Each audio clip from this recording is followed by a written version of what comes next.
এই যে মৌসুমীর বিয়ে করার প্রধান কারণই ছিল আমার কইছে যে রানিয়ার লগে আমার সম্পর্ক রাখতে দিব। রিয়েলি ভাই কাপড় ব্লগার রাজাকে তার দ্বিতীয় বউ বাবলি তাকে মেরে বসকায়া ফেলাইছে।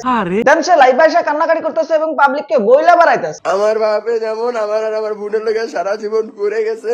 বউ নিয়ে ব্যবসা করলে মাঝে মাঝে বউর হাতে এরকম মায়ের খাইতে হবে, এগুলা কোনো ব্যাপার না। সিরিয়াসলি ভাই একটা মেয়ে একটা ছেলেকে এভাবে মারছে এবং সে মায়ের খেয়ে লাইভে এসে কান্নাকাটি করতেছে। তেমন আমি রাজা আমার ভাইয়াগুলো করে যাবো। হাস্যকর ব্যাপার হলো এটা জানা দরকার তার বউ তাকে কেন মারছে। ফার্স্ট অফ অল দেখেন বলছে যে আমি বাসা থেকে বের হয়ে গেছি, আমি কিন্তু বাসা থেকে বের হয়ে যাইনি। সেটা না হয় বুঝলাম, বাট এভাবে মারছেন কি দিয়ে? যে আমি ওকে জুতা দিয়ে মারছিলাম। জুতা দিয়ে মারলে তো এভাবে আর বসকায়া যাইতো না। আচ্ছা একটা মেয়ে কখন মারে হাজবেন্ডকে? সহ্য না করতে পেরে মারে, ঠিক আছে? সিরিয়াসলি মেয়েরাও তার হাজবেন্ডকে মারে? সবই বুঝলাম, বাট এত নিকৃষ্ট ভাবে কিভাবে মারলা?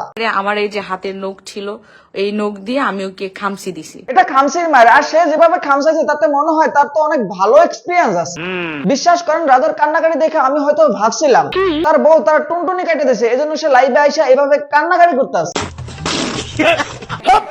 দুই প্রতিবন্ধী ঝগড়া করে একজন আরেকজনের গোপন তথ্য পাবলিক করে দিতে আসে। যে সকল ভাইয়া তোরে এমনি হোটেলে মোটেলে লয়া ডাকে সব মায়া কিন্তু ভালো না। সি তার মানে রাজার সেকেন্ড বউ বাবলি হোটেল কর্মী ছিল?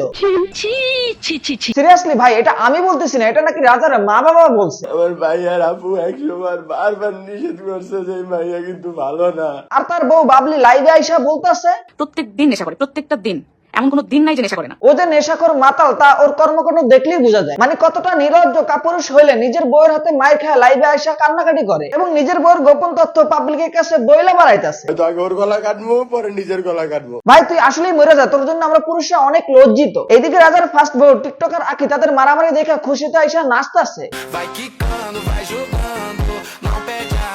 খুশিতে হওয়ারই কথা, কারণ তাদের ডিভোর্স হয়েছে রাজার পরকীয়া প্রেমিকা এই বাবলির জন্য।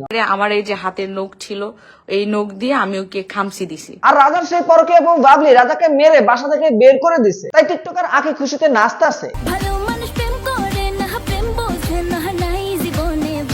শুধু নাচতেছে ব্যাপারটা এরকম না, তার মেয়েকে নিয়ে কথা বলায় সে লাইভে আইসা হুঙ্কার দিতেছে। আমার ইগো এতটুকু যে আমি আমার মেয়েকে নিজের টাকায় বড় করতেছি, কারো বাপের টাকায় বড় করতেছি না। সিরিয়াসলি ভাই কাপড় ব্লগারদের যন্ত্রণায় ফেসবুকে থাকাই যায় না। ঝামেলা মারামারি এগুলো সবার লাইফই হয়। কথা হলো এরা ফেসবুকে আইসা কার কাছে বিচার দেয়?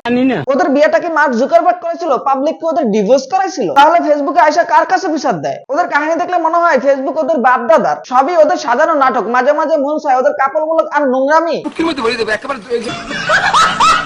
রিসেন্টলি আইডি রিচ অনেক ডাউন, সো সবাই লাইক কমেন্ট এবং শেয়ার করে দেবেন। আর যারা ভিডিওটি দেখার পর সাবস্ক্রাইব ফলো করো না তাদের কপালে যেন কোনোদিন গার্লফ্রেন্ডই জুড়ে না। বন্ধু যারা ফেসবুক থেকে দেখতেছেন পেশা ফলো করে দিবেন, আর যারা ইউটিউব থেকে দেখতেছেন চ্যানেলটা সাবস্ক্রাইব করে দিবেন। দেখা হচ্ছে নেক্সট ভিডিওতে। ধন্যবাদ।